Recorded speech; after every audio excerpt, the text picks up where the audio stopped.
BestBookBits.com presents the book summary of The Personal MBA, a world-class business education in a single volume by Josh Kaufman. Master the fundamentals, hone your business instincts, and save a fortune in tuition. The consensus is clear. MBA programs are a waste of time and money. Even the elite schools offer outdated assembly line educations about profit and loss statements and PowerPoint presentations. After 2 years poring over sanitized case studies, students are shuffled off into middle management to find out how business really works. Josh Kaufman has made a business out of distilling the core principles of business and delivering them quickly and concisely to people at all stages of their careers. His blog has introduced hundreds of thousands of readers to the best business books and most powerful business concepts of all time. In The Personal MBA, he shares the essentials of sales, marketing, negotiation, strategy, and much more. The written and audio summary can be found on our website, bestbookbits.com. You can find the audio summary on Spotify, Google, and Apple Podcast. So without further ado, I'll bring the book summary of The Personal MBA. Key notes. You don't need to know it all. You just need to understand a few critically important concepts that provide most of the value. Mental models are a way of describing how the world works, and education is all about correcting those mental models to be more accurate and help you make better decisions. Business definition. Every successful business creates or provides something of value that other people want or need at a price they are willing to pay in a way that satisfies the purchaser's needs and expectations and provides the business sufficient revenue to make it worthwhile for the owners to continue operation. To understand how businesses work, you must have a firm understanding of how people tend to think and behave, how humans make decisions, act on those decisions, and communicate with others. Learning how to use complicated financial formulas isn't the same as learning how to run a business. Understanding what businesses actually do to create and deliver value is essential knowledge, but many business programs have de-emphasized value creation and operations in favor of finance and quantitative analysis. Speed, flexibility, and ingenuity are the qualities that successful businesses rely on today. Qualities that the corporate giants of the past few shut out to acquire and obtain, and the business school classrooms struggle to teach. The single benefit of business schools, the one single significant benefit that business schools do provide, is better access to Fortune 500 recruiters, consulting firms, large accounting firms, and investment banks via on-campus recruiting and alumni networks. If you are more interested in working for yourself or holding down an enjoyable job while having a life, getting an MBA is a waste of time and money. If you are good enough to get in, you obviously have enough talent to do well regardless. The quickest and easiest way to screw up your life is to take on too much debt. Chapter 1. Value Creation. Every business is fundamentally a collection of 5 interdependent processes, each of which follows into the next. Number 1, value creation. 2, marketing, attracting attention, building and demand. 3, sales, turning prospective customers into paying customers. 4, value delivery. And 5, finance. Any skill or knowledge that helps you create value, market, sell, deliver value, or manage finances is economically valuable. ERG theory, similar to Maslow's hierarchy of needs. E stands for existence, R, relatedness, and G for growth, in that order. Existence, relatedness, and growth. When people have what they need to survive, they move on to making friends and finding mates. When they are satisfied with their relationships, they focus on doing things they enjoy and improving their skills in things that interest them. All human beings have 5 core human drives that have a profound influence on our decisions and actions. Number 1, the drive to acquire, the desire to obtain or collect physical objects, as well as immaterial qualities like status, power, and influence. Number 2, the drive to bond, the desire to feel loved and valued by forming relationships with others, either platonic or romantic. Number 3, the drive to learn, the desire to satisfy our curiosity. Number 4, the drive to defend, the desire to protect ourselves, our loved ones, and our property. And number 5, extra, the drive to feel, the desire for new sensory stimulus, intense emotional experiences, pleasure, excitement, entertainment, and anticipation. At the core, all successful businesses sell some combination of money, status, power, love, knowledge, protection, pleasure, and excitement. The more clearly you articulate how your product satisfies one or more of these drives, the more attractive your offer will become. 10 ways to evaluate a market. Number 1, urgency. How badly do people want or need this right now? 2, market size. How many people are actively pursuing things like this? 3, pricing potential. What is the highest price a typical the purchaser would be willing to spend for a solution? 4, the cost of customer acquisition. How easy is it to acquire a new customer? 5, the cost of value delivery. How much would it cost to create and deliver the value offered, both in money and effort? And 6, the uniqueness of offer. How unique is your offer versus competing offers in the market, and how easy is it for potential competitors to copy? 7, speed to market. How quickly can you create something to sell? 8, upfront investment. How much will you have to invest before you are ready to sell? And 9, upsell potential. Are there related secondary offers that you can also present to purchasing customers? And 10, evergreen potential. Once the initial offer has been created, how much additional work will you have to put in order to continue selling? You're better off choosing the market with competition because it means from the start you know there is a market for paying customers for this idea, eliminating your biggest risk. The existence of a market proves you're on the right side of the iron law of the market, so you can spend more time developing your offer instead of proving a market exists. Don't try and join a business just for money because it would take more effort to start in the beginning, and you will quit if you don't find an aspect you enjoy. That being said, it's worth investigating ventures that may initially look boring because you may find some of the aspects of that business that interest you and keeps you engaged. If you find a way to make a necessary but dull market interesting enough to pursue, you may have discovered a hidden vein of gold waiting to be mined. 12 standard forms of value. Number 1 is product. Create a single tangible item or entity, then sell or deliver it for less than the cost to make. Number 2 is service. Provide help or assistance, then charge a fee for benefits rendered. 3, shared resources. Create a durable asset that can be used by many people, then charge for access. 4, subscription. Offer a benefit of an ongoing basis and charge a recurring fee. 5, resale. Acquire an asset from a wholesaler, then sell that asset to a retail buyer at a higher price. 6, lease. Acquire an asset, then allow another person to use that asset for a predetermined amount of time in exchange for a fee. 7, agency. Market or sell an asset you don't own on behalf of a third party, then collect a percentage of the transactional price as a fee. 8, audience aggregation. Get the attention of a group of people with certain characteristics, then sell access in the form of advertising to another business looking to reach that audience. 9, loan. Loan a certain amount of money, then collect payments for a predefined period of time equal to the original loan plus a predefined interest rate. 10, option. Offer the ability to take a predefined action for a fixed period of time in exchange for a fee. 11, insurance. Take on the risk of some specific bad thing happening to a policyholder in exchange for a predefined series of payments, then pay out claims only when the bad thing actually happens. 12, capital. Purchase an ownership stake in a business, then collect a corresponding portion of the profit as a one-time payout or ongoing dividend. Find a way to give more people flexibility, and then you may discover a viable business model. Hassle premium. People are almost always willing to pay for things they believe are too much of a pain to take care of themselves. Where there's a hassle, there's a business opportunity. The more hassle you eliminate for customers, the more you will collect in revenue. Perceived value. Value is in the eyes of the beholder. This determines how much your customers are willing to pay for what you're offering. The most valuable offers to do one or the more of the following. Number 1, satisfy one or more of the prospects for core human drives. 2, offer an attractive and easy to visualize end result.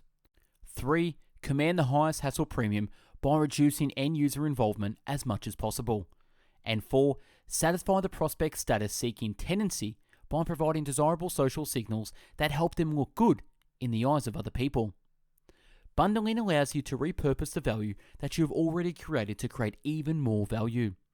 This occurs when you combine multiple small offers into a single large offer. You don't have to worry about other people stealing your idea. Ideas are cheap. What counts is the ability to translate that idea into reality. The ability to translate that idea into reality, which is much more difficult than recognizing a good idea. Prototypes are great because they allow for a customer feedback on a tangible thing so you and others can see, evaluate, and improve. Iteration has 6 major steps. Number 1, watch. 2, ideate. 3, guess. 4, which change to make. 5 is act. And 6 is measure.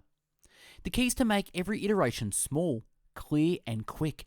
Base every iteration on what you've learned from previous iterations as quickly as possible. Tips to maximize the value of the feedback you receive. Number 1, get feedback from real potential customers instead of from friends and family. 2, ask open-ended questions. 3, steady yourself and keep calm. 4, take what you hear with a grain of salt. 5, give potential customers the opportunity to pre-order. Trade-offs. A trade-off is a decision that places a higher value on one of several competing options. When making decisions about what to include in your offering, it pays to look for patterns, how specific groups of people tend to value some characteristics in a certain context. 9 common economic values that people typically consider when evaluating a potential purchase. Number 1 is efficacy. How well does it work? 2 is speed. How quickly does it work? 3, reliability. Can I depend on it to do what I want to? 4, ease of use. How much effort does it require? 5 is flexibility. How many different things does it do? 6 is status. How does this affect the way others perceive me?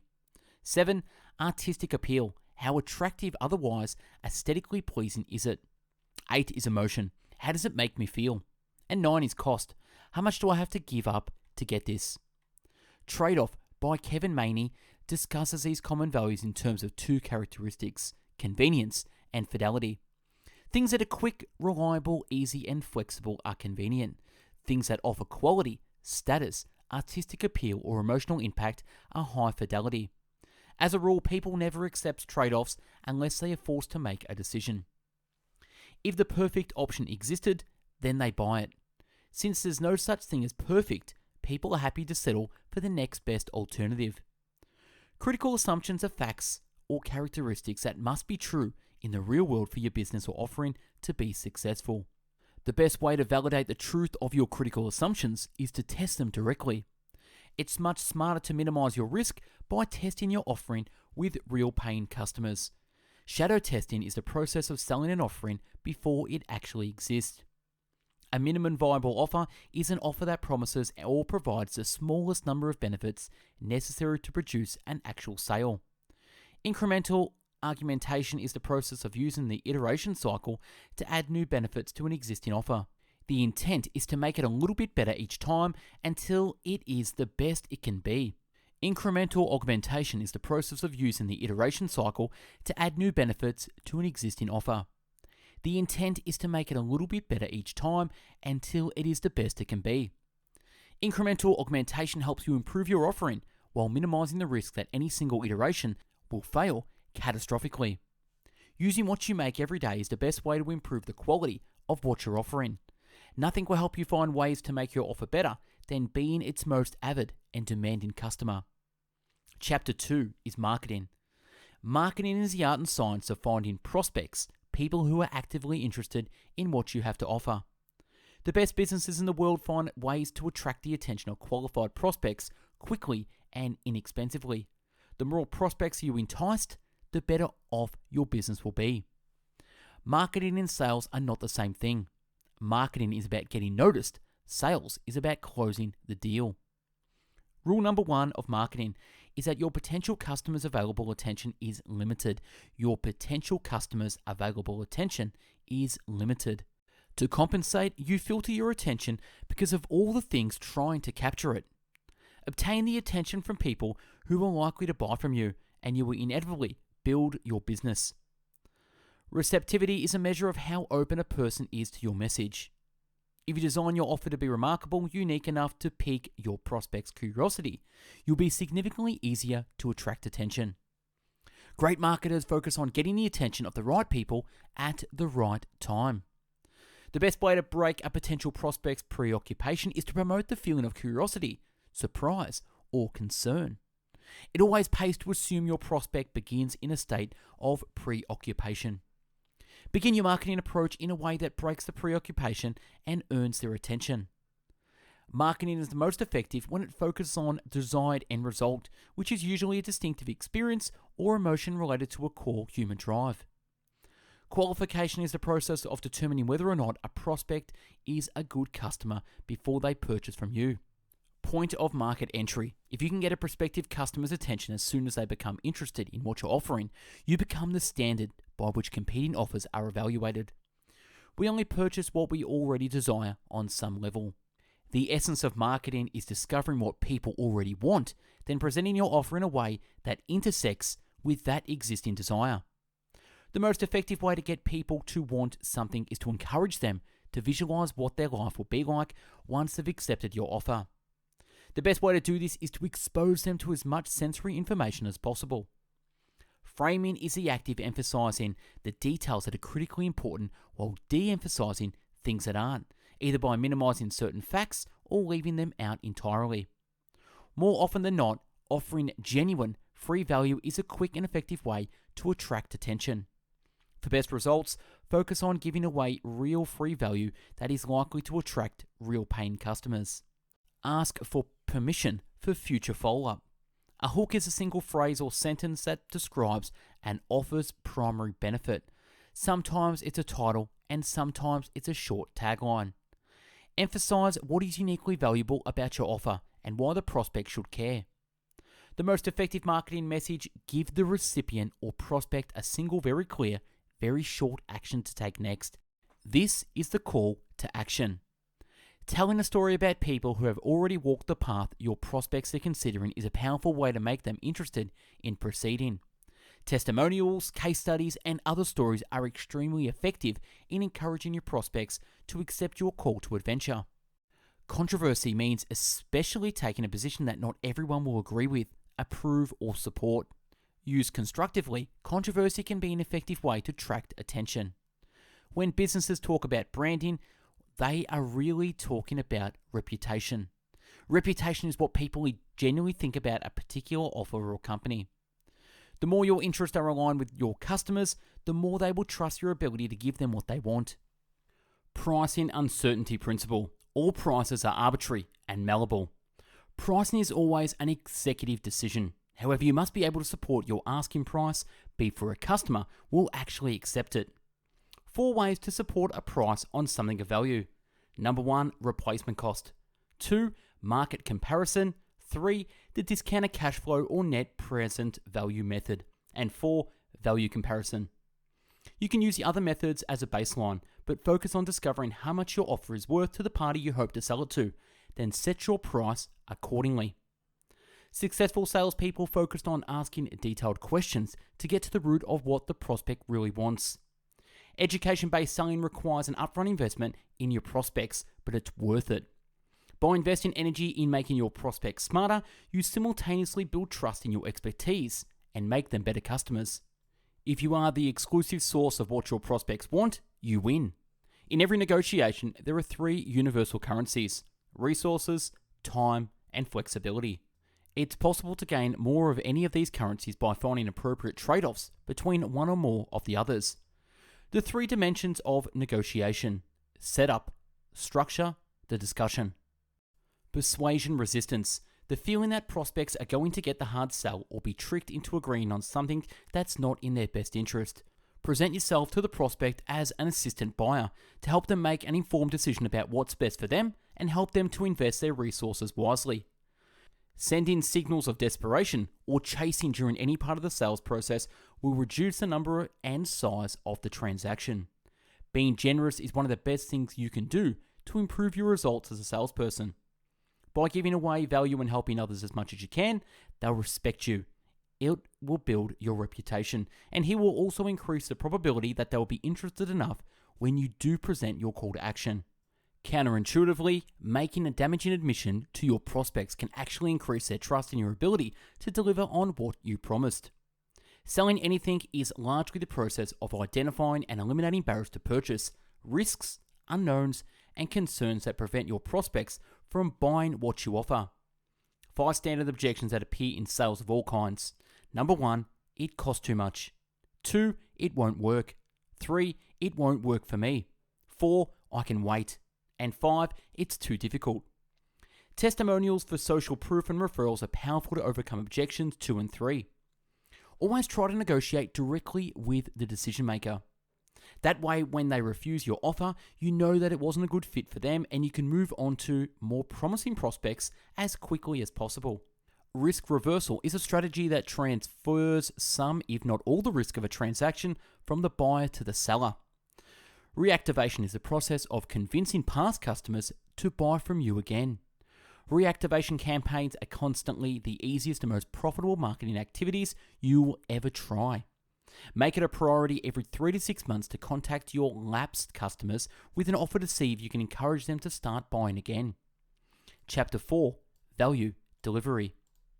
The value stream is a combination of the value creation and value delivery processes. Try to make your value stream as small and efficient as possible. The longer your process, the greater risk of something going wrong. The shorter and more streamlined your value stream, the easier it is to manage and the more effectively you'll be able to deliver value. Intermediary distribution can increase sales, but it requires giving up a certain amount of control over your value delivery process. Trusting another party to deliver your offer to your customers frees up your time and energy, but it also increases counterparty risk. The expectation effect. Quality equals performance, take away expectations. Expectations must be high for the customer to buy from you, but after the purchase made, performance must exceed expectations. When purchasing something of value, customers want to know exactly what they can expect. They want their experience to be predictable. 3 primary factors that influence the predictability of an offer: uniformity, consistency, and reliability.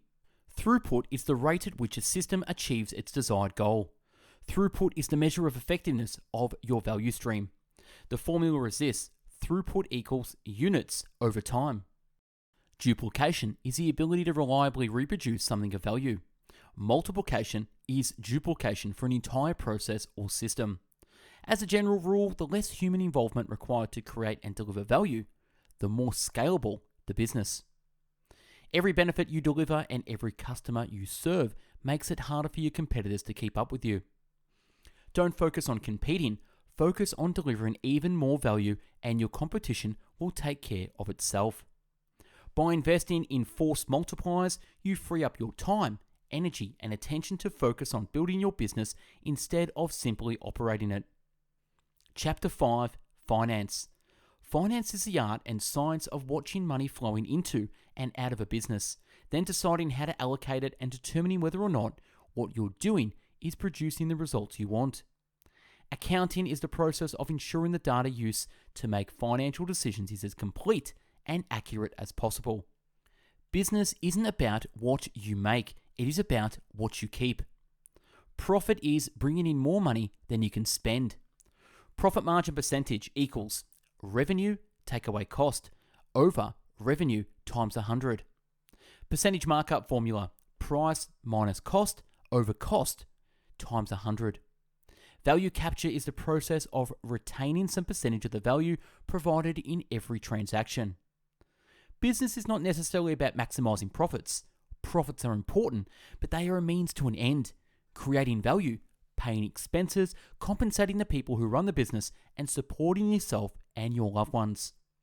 Money is a tool, and the usefulness of that tool depends on what you're going to do with it. Once you reach the point of sufficiency, you are successful, no matter how much or how little you make. 4 methods to increase your revenue. Number 1, increase the number of customers. Number 2, increase the average size of each transaction. Number 3, increase the frequency of transactions per customer. And number 4, raise your prices. Always focus on majority of your efforts on serving your ideal customers. Those who buy early, buy often, spend the most, spread the word, and are willing to pay a premium for the value you provide. The time value of money. The value of $1 today is more than the value tomorrow based you invested in. Compounding is the accumulation of gains over time. Leverage is the practice of using borrowed money to magnify potential gains. Funding is the business's equivalent of rocket fuel. If your business needs additional capacity and it is already pointed in the right direction, wise use of financing can help you accelerate the operation's growth. Bootstrapping is the art of building and operating a business without funding. It's never a good idea to throw good money after bad. If it's not worth the additional investment, walk away. You never have to earn back money in the same way you lost it. Chapter 6. The human mind. Your mind is first and foremost a physical system. Oftentimes, what we experience as mental fatigue or emotional distress is simply a signal from our body that we are not getting enough something we physically need, nutrients, exercise, or rest. Taking care of yourself should be your primary concern if you want to get important things done without burning out. Humans are like a thermostat, reacting to stimulus in order to regulate a condition. The action controls the perception, and the action we ultimately take depends on the environment we find ourselves in at the time. With a set point, the perception must be above or below a certain level to be under control. With a range, the perception must be between two set points to be under control. Humans being naturally lazy is a feature, not a bug. We have evolved to avoid expending energy unless absolutely necessary, called conservation of energy. Different reference levels will result in different actions. Good books, blogs, documentaries, and competitors are valuable if they violate your expectations about what's possible. When you discover that people are doing things that you previously thought was unrealistic or impossible, it changes your reference levels in a very useful way. Guiding structure means changing the structure of your environment is the largest determinant of your behavior. Changing the structure of your environment. If you want to successfully change your behavior, don't try to change the behavior directly. Change the structure that influences or supports the behavior, and the behavior will change automatically. Reorganization is a random action that occurs when a reference level is violated, but you don't know what to do to bring the perception back under control. Quarter or midlife crisis is a perfect example. You don't quite know what to do to eliminate the angst you're feeling, so you start doing things that aren't normal for you. Reorganization is the impulse to consider or try new. Conflicts can only be resolved by changing reference levels. How success is defined by the parties involved. The brain has the ability to automatically learn and recognize patterns. Having a large mental database of patterns is what gives experts their expertise. Having a large mental database of patterns is what gives experts their expertise. The more accurate patterns you have stored in your memory, the more quickly and accurately you can respond to whatever life throws at you. Mental stimulation is our mind's ability to imagine taking a specific action, then stimulating the probable result before taking action. Our minds are constantly trying to predict what will happen in the future based on what's happening around us and what actions we are considering. You can break down the experience of motivation into two basic desires. Number one, moving toward things that are desirable. And number two, moving away from the things that aren't. Willpower can be thought of an intrinsical override. It's a way to interrupt our automatic processing in order to do something else.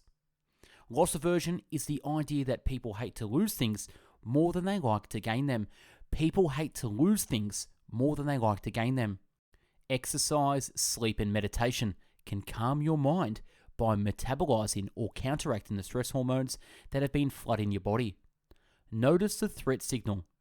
Then do what you can to prove to your mind that the threat no longer exists, and you'll break yourself out of threat lockdown. According to Robin Dunbar, a British anthropologist, humans have the cognitive capacity to keep track of somewhere around 150 close personal connections.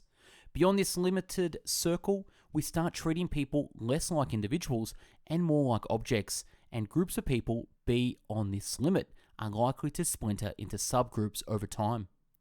Presenting your prospects with positive associations can influence how they think about what you offer. Absence blindness is a cognitive bias that prevents us from identifying what we can't observe. It's far more difficult for people to notice or identify what's missing. Take advantage of contrast when presenting your offer, and you will increase the odds that your potential customer will view your offer favorably. Scarcity is one of the things that naturally overcome our tendency to concern. If you want something that's scarce, you can't afford to wait without the risk of losing what you want. 4 ways to add the element of scarcity to your offer. Number 1, limited quantities. Number 2, price increases. 3, price decreases. And 4, deadlines. Novelty. The presence of a new sensory data is critical if you want to attract and maintain attention over a long period of time. Monoidalism is simply the state in which you have exactly one thing on your mind with no conflicts. A dash is 10 to 30 minutes burst of focused work, which is how long it takes to get into the zone. Productive multitasking is a myth. The more things you try to pay attention to at a given time, the more your performance add to all of them suffers. Maker schedule versus manager schedule. When trying to do creative work, context switching between administrative tasks will kill your productivity. The maker schedule consists of large blocks of uninterrupted time. The manager schedule is broken up into many small chunks for meetings. The 3-10-20 method. In one day, you have the capacity to finish 3 major tasks and 10 minor tasks, where a major task requires more than 20 minutes of your focused concentration and all other tasks are minor. There are only 4 ways to do something, or 4 completion methods. Number 1, completion. 2, deletion. 3, delegation. And 4, deferment. MIT, most important tasks, is a critical task that will create the most important of results you will look to achieve. MIT, most important tasks. The more clearly define your goal, the easier it is to get excited about doing the things required to get what you want. Goals are most useful if they are framed in a positive, immediate, concrete, and specific format. Habits are regular actions that support us, such as exercise, hygiene, vitamins, nutrients, keeping in touch with others. Most habits take on one of the 4 common forms. Number 1, things you want to start doing. 2, stop doing. 3, do more of. And 4, do less of. Habits are easier to install if you look for the triggers that signal when it's time to act. For best results, focus on installing one habit at a time. Focus on installing one habit at a time. Priming is a method of consciously programming your brain to alert you when a particular information is present in your environment. Taking a few minutes before you start reading to figure out, number 1, why you want to read this material, and number 2, what kind of information you're looking for. Take some time to consciously prime your brain. Do you notice what's important to you? And you will inevitably find of committing to a specific plan of action. Make your decisions clearly and consciously. Do not delegate your decision making to someone or something else so you won't become a victim of circumstance. The 5-fold why technique. Ask why 5 times to get to the root cause or reason for the goal. Why? Discover the root causes behind your goals and you will discover new ways to get what you actually want. Connect your big goals with small actions you can take now and you will inevitably achieve what you set out to accomplish. To keep yourself from feeling overwhelmed, track your projects in tasks separately. Externalization. By converting our internal thought processes into an external form, externalization essentially gives us the ability to re-input information into our own brains via a different channel, which gives us access to additional cognitive resources we can use to process the same information in a different way. 2 different ways, writing and speaking. Writing or drawing is the best way to capture ideas, plans to give you the ability to store information in a form you can reference later. It also gives your mind the opportunity to examine what you know from a different angle. Challenges can be solved surprisingly quickly after they are put on paper. It's also easy to share with others and to archive for later review. The key to vocal externalization is to find a party that is willing to listen patiently and avoids interrupting you as you talk through an issue. Self-elicitation is the practice of asking yourself questions, then answering them. By doing this or working with someone who asks good questions, you can grasp important insights and will generate new ideas very quickly. Ask yourself, what are the best questions I could ask myself about this situation? Counterfactual stimulation is a sort of like applied imagination. Force your brains to run the stimulations you want it to run. Instead of assuming that what you want isn't realistic or possible, counterfactual stimulation allows you to actually figure out what it would take to make what you want real. You will also come away with a greater understanding of what it takes to do something or what would need to be true in order to make something work. A doomsday scenario is a counterfactual stimulation where you assume everything that can go wrong does go wrong. Excessive self-regard tendency is the natural tendency to overestimate your own abilities, particularly if you have little experience with the matter at hand. Cultivate relationships with people who aren't afraid to tell you when you are making questionable assumptions or going down the wrong path.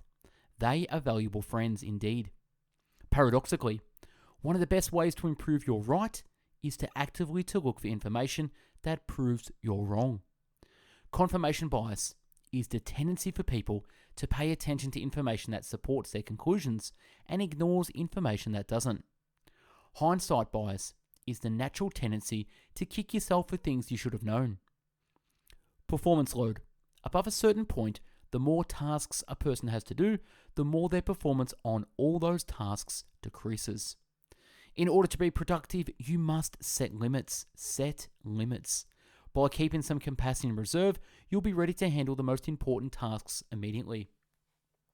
4 simple ways to work with your body instead of against it. Number 1, learn your patterns by using a notebook or calendar to track how much energy you have during different parts of the day. Number 2, maximize your peak cycles. 3, take a break. When you're in a down cycle, it is better to rest than attempt to power through it. Rest and recovery are not optional. And number 4, get enough sleep. Sleep deprivation will result in a longer down cycle.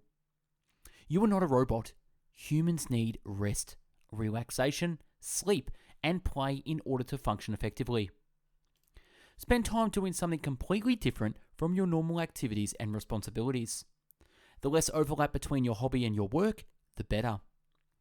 Dedicating guilt-free time to rest and recover can simultaneously make your life more enjoyable and more productive. The happiest and most productive people are always trying new things to see what works. Consciously change your approach to one of these areas in your life and externalize your results. If you find a change useful, keep doing it. If not, stop doing it and try something else. Testing is the best way to ensure your life gets better over time. By constantly trying new things, you are learning what works for you and what doesn't. Over time, you'll discover patterns of what makes your life better or worse. Mystique is a powerful force. A little mystery makes most things appear to be a lot more attractive than they actually are. The best way to counteract mystique is to have a real human conversation with someone who actually has done what you're interested in doing. The hedonic treadmill. We pursue pleasurable things because we believe it will make us happy. When we finally achieve or acquire what we are seeking, we adapt to our success in a very short period of time, and our success no longer gives us pleasure. 5 priorities that will contribute to your long-term happiness in a way that minimizes hedonic adaptation. Number 1, work to make enough money. Money has a positive correlation with happiness up to about $75,000 per year. Once you reach this point, beyond it is diminishing returns. 2, focus on improving your health and energy. Health is a major contributing factor to happiness. Once you feel great, you're more likely to feel happy. And number 3, spend time with people you enjoy. This is one of the single biggest predictors of happiness. Spend time with family, friends, and like-minded acquaintances. The context and environment are less important than the people you spend time with. Long meals and trips with friends are a great use of time. Number 4, remove chronic annoyances. Finding ways to eliminate or reduce chronic stresses or annoyances can generate significant improvement in life satisfaction. And number 5, pursue a new challenge. Focusing on experiences over material goods goes a long way if you want to step off the hedonic treadmill. The comparison fallacy. Other people are not you, and you are not other people. You have unique skills, goals, and priorities. Comparing yourself to other people is silly, and there is little to be gained by it.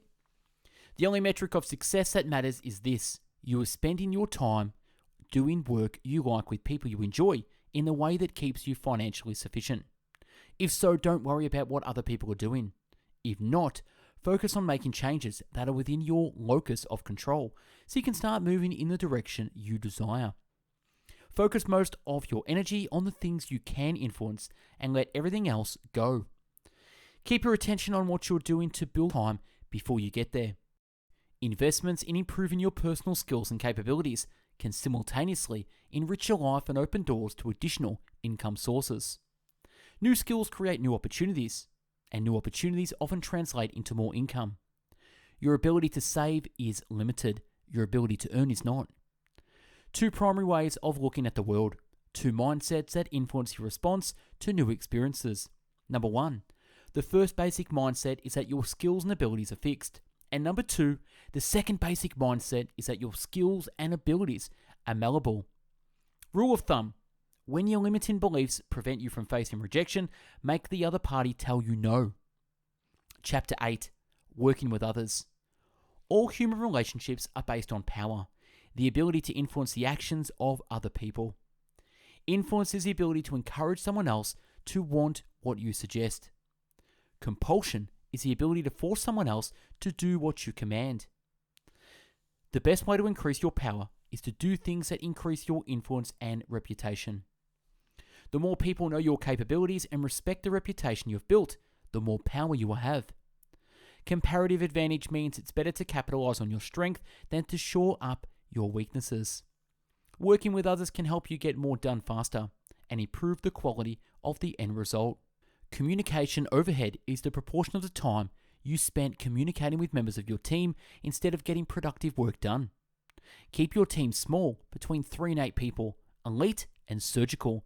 Small teams tend to be more effective than larger groups because communication overhead is reduced. Effective communication can only occur when both parties feel safe.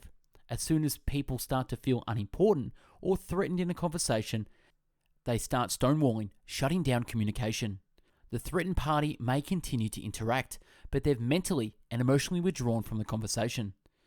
Use the state model to communicate without provoking anger or defensiveness. Number 1, share your facts. 2, tell your story and explain the situation from your point of view. 3, ask for others' paths. 4, talk tentatively. And 5, encourage testing. The golden trifecta is his personal 3-word summary of how to win friends and influence people. If you want to make others feel important and safe around you, always remember to treat people with appreciation, courtesy, and respect. Commander's intent. Whenever you assign a task to someone, tell them why it must be done. The more your agent understands the purpose behind your actions, the better they'll be able to respond appropriately when the situation changes. Plans are useless, but planning is indispensable. The value of planning is in the mental stimulation, the thought process required to make the plan itself. Use plans, but don't depend on them. Given the choice, people always prefer to interact with people they know and like.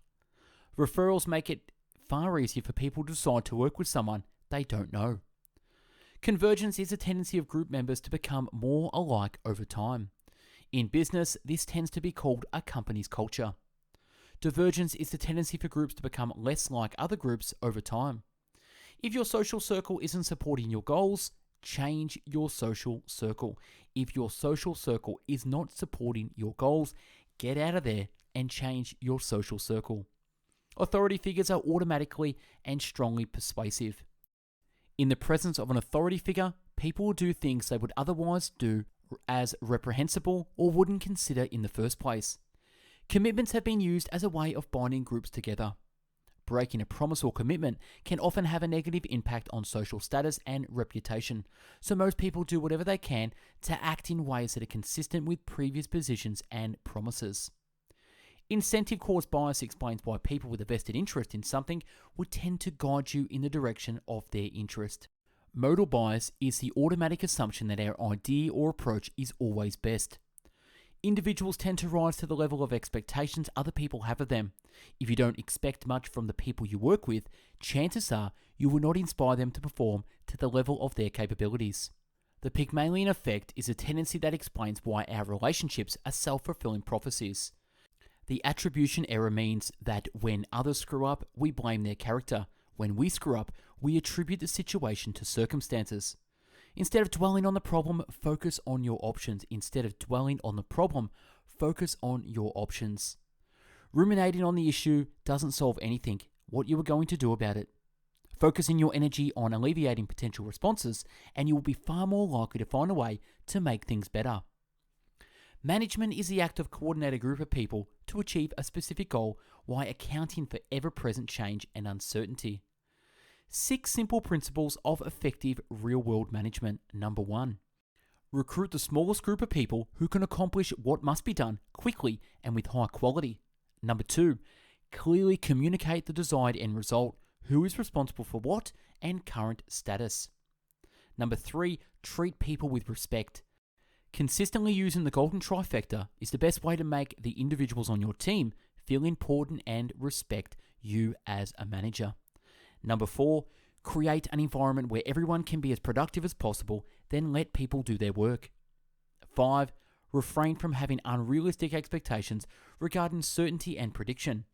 Create an aggressive plan to complete the project, but be aware that uncertainty and planning fallacy means your initial plan will almost certainly be incomplete or inaccurate.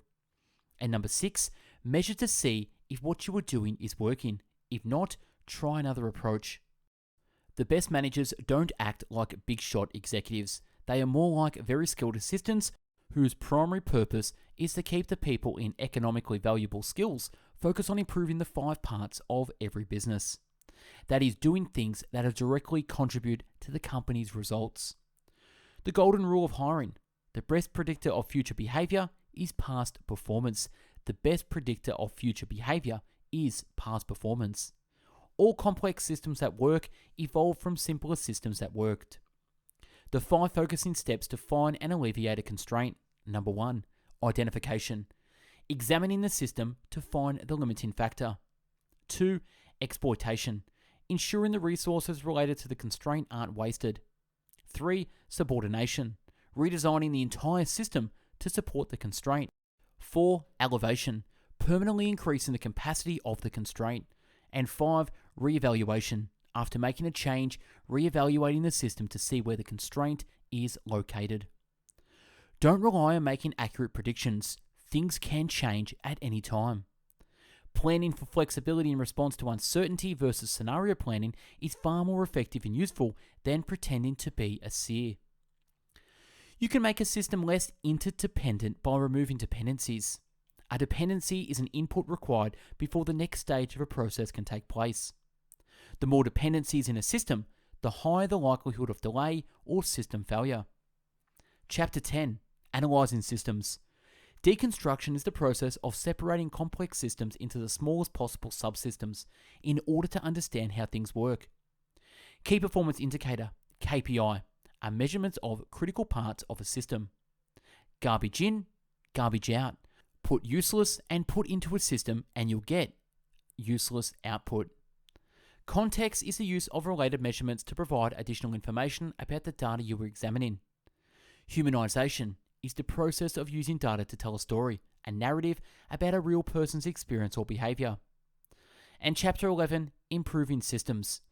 A null hypothesis, examining what would happen if you did nothing or assumed the situation was an accident or an error. Optimization is the process of maximizing the output of a system or minimizing a specific input the system requires to operate. You can't reliably optimize a system's performance across multiple variables at once. Take the most important one and focus your efforts accordingly. Refactoring its process of changing a system to improve efficiency without changing the output of the system. If your goal is to make the system faster or more efficient, refactoring is critically important. The 80-20 pattern. In any complex system, a minority of inputs produced a majority of the output. A minority of inputs produced a majority of the output. Pattern of persistent non-linearity. The 80-20 rule, or the critical few. Optimize and refactor up to the point you start to experience diminishing returns, then focus on doing something else. Friction is any force or process that removes energy from a system over time. Work on removing friction from your business system where appropriate, and you will generate better results for less effort. Automation refers to a system or process that can operate without human intervention, automation. The paradox of automation. The more efficient the automated system, the more critical the contribution of human operators to that system. A standard operating procedure, SOP, is a predefined process used to complete a task or resolve a common issue. A checklist is an externalized, predefined standard operating procedure for completing a specific task. Sometimes the best way to improve a system is to stop doing so much. Cessation is the choice to intentionally stop doing something that's counterproductive. Resilience is a massively underrated quality in business. Having the toughness and flexibility to handle anything life throws at you is a major asset that can save your skin. Planning for resilience as well as performance is the hallmark of good management. Think less like a tiger and more like a turtle, and your business will be able to withstand pretty much anything. A fail-safe is a backup system designed to prevent or allow recovery from a primary system failure. Scenario planning is the process of systematically constructing a series of hypothetical situations, then mentally stimulating what you would do if they occurred. Regular setting non-negotiable times to step back and plan for the future is always time well spent. A healthy business cycles between expansion, maintenance, and consolidation often. And last, self-education, whether it is about business or anything else, is a never-ending process. And that's a wrap on the book summary of The Personal MBA by Josh Kaufman. Thanks for sticking around and watching and listening. This one was a long one. If you want to listen to over 500 audio podcast book summaries, check us out on Spotify, Google Podcast, and Apple Podcast. If you're into the video book summary, check us out on YouTube, where you'll find over 500 video book summaries to watch at your pleasure. And if you're into the written book summaries, check out bestbookbits.com, where you'll find over 500 written book summaries to read. If you want to join me at my book club, check us out at bestbookbits.com/book club, where you can join the tribe, read more books, make new friends, get access to authors, become a part of a community of book lovers, and join a mastermind of readers, thinkers, and doers. The book club is for free. And last, if you want to be updated by the latest book summaries, subscribe to the YouTube channel, ring the bell, or pop your email in the link below to get these summaries delivered to your email. Thanks for watching and listening. Hope you got a lot from The Personal MBA. Take care. Bye-bye now.